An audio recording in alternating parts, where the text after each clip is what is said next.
Hello everyone, I'm back with a new video. This time I'll try something new here.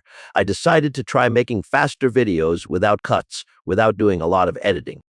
I enjoy making more elaborate edited videos, but it takes a lot of work, a lot of time, and right now I don't have that time. So either I make videos this way, more experimental, more improvised and unscripted, like I'm trying now, trying to present what I need to show you, or I'll end up never releasing another video again since I'm extremely short on time. So I wanted to present to you TagGUI Video 1M. This is a version of TagGUI Video that I've been working on for a very long time. I have been building this for months trying to improve it. What's different in this version? There are many things, but the main focus ended up being the visualization side. So now the image list section has this Masonry layout, which makes a huge difference. It really does make a huge difference in browsing. Masonry is the key highlight of this update, in my opinion. The idea now is that TagGUI can also become your preferred and perfect media viewer. Something that's easy and beautiful to browse, where you can see all your media and quickly switch, select, delete, or just view both images and videos. So as you can see in the layout here, I have buttons to increase and decrease the block size, the density, and it works really well. As you can see, I created a system to highlight where an image ends up after a layout recalculation, because sometimes it's disorienting when you move something and don't know where the image landed after the layout recalculates. So every time there's a layout recalculation, it will show you exactly where the image ended up. It flashes. See how it works. Like this. There's also the image count for the folder and some navigation details. But there's another key point as well, another main highlight of this version.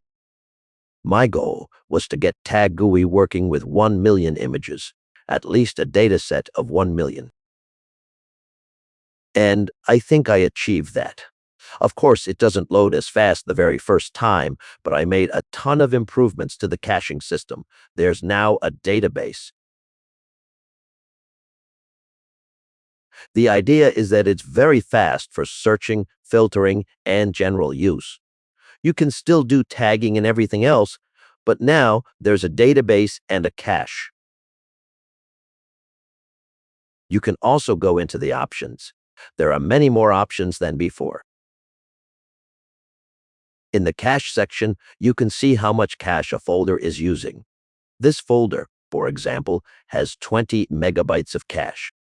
You can clear the cache, and I'll actually clear it so you can see. Cleared with 430 images. You can see that on the first load, it needs to figure out the image dimensions because the program doesn't have that information yet. But as soon as it loads, after a moment, it will recalculate all the images and all their dimensions.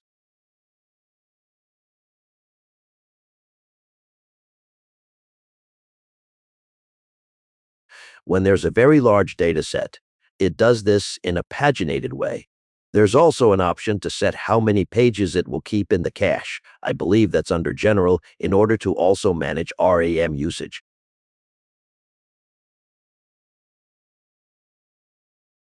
Because if you have a folder with 1 million images, loading all of them at once would completely fill your RAM.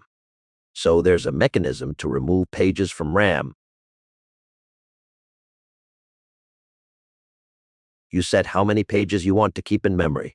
I put 6, which I think is a good number.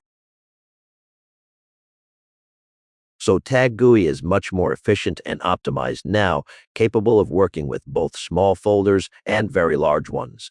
It will perform well either way. Another point, since I'm already in the options, there are these RAM options, but there are also these image list size options here.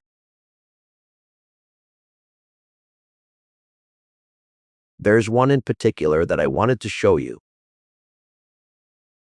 Keep masonry until thumbnail pixels. This option exists because I still kept the behavior where if you zoom out enough using Ctrl and the mouse scroll, it switches to list mode, a much simpler list view, similar to the original TagGUI.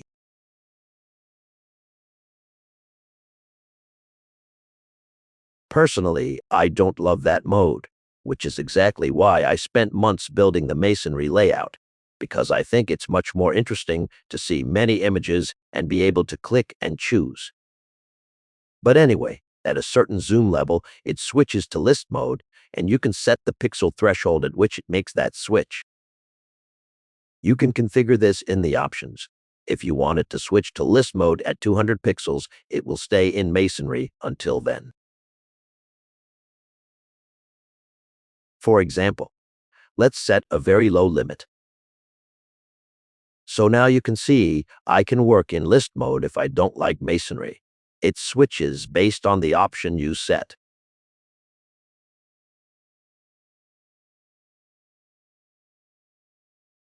Anyway, I prefer to keep it a bit higher because I like working with the masonry layout.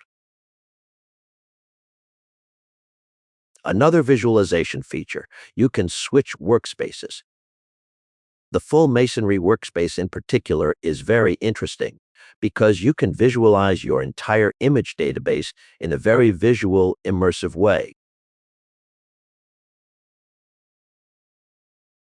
I'll also explain later that we don't just have the main viewer here, we can also have floating viewers.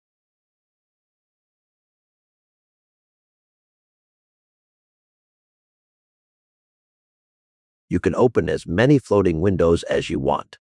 That's also a major highlight, and part of why I said it became a media viewer.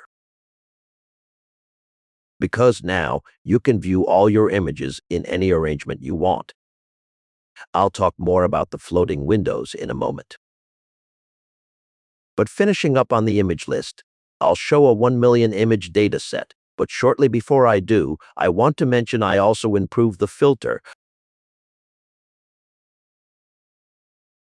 I gave the filter a solid upgrade. Because now there's this drop-down arrow that reveals the filter options, which didn't exist before. Now you can see the filters clearly. I also added a history because I like having a history that you can also clear. Now for ordering options, I added several new sort options: modification date, creation date, file size, file type, and I'll also mention later the ratings, which I improved. There's also random sort, which is what's currently active, but I can switch to creation date, for example, which is very useful because it will show you the most recently added images first. After that cut, I made a few more changes to the program. Mainly around the random sort option, I added a seed display that appears whenever you have random selected. You can also right-click it to get more options. View the current seed, copy it, generate a new one, or pick from your recent seeds. This makes shuffling more predictable and repeatable when you need it. The created sort. If you use it, it shows your most recently added images first, really useful for keeping track of what's new in your library.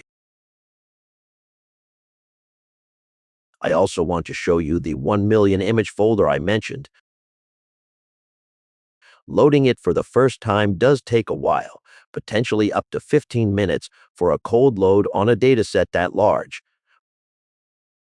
But on the second load, it's significantly faster because the cache is already built. Keep in mind this is a test folder. The images are repeated using symbolic links and are low quality just to simulate the scale.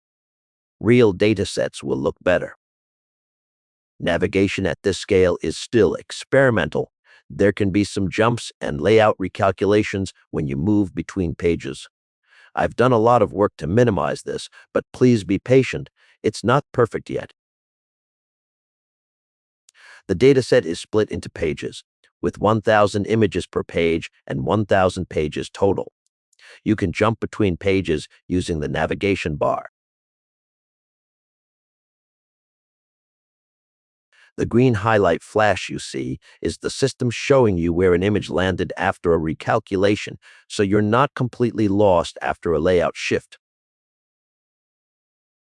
Only 6 pages are kept in memory at any time.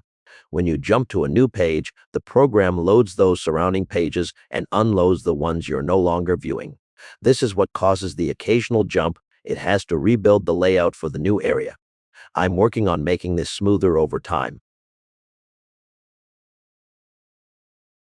Besides dragging the navigation bar, you can also click directly on it to jump to a specific page.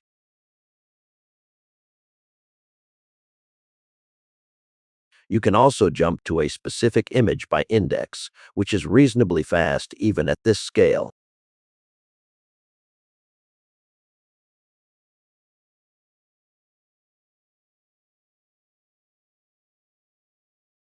You can also filter by type, images only, videos only, or everything. Importantly, your filter settings and sort preferences are saved between sessions. If you close the program and reopen it, everything is restored, including the last selected file and the last page you were on. That's it for now. I am going to keep making shorter videos that go through the TagGUI Video 1M features one step at a time.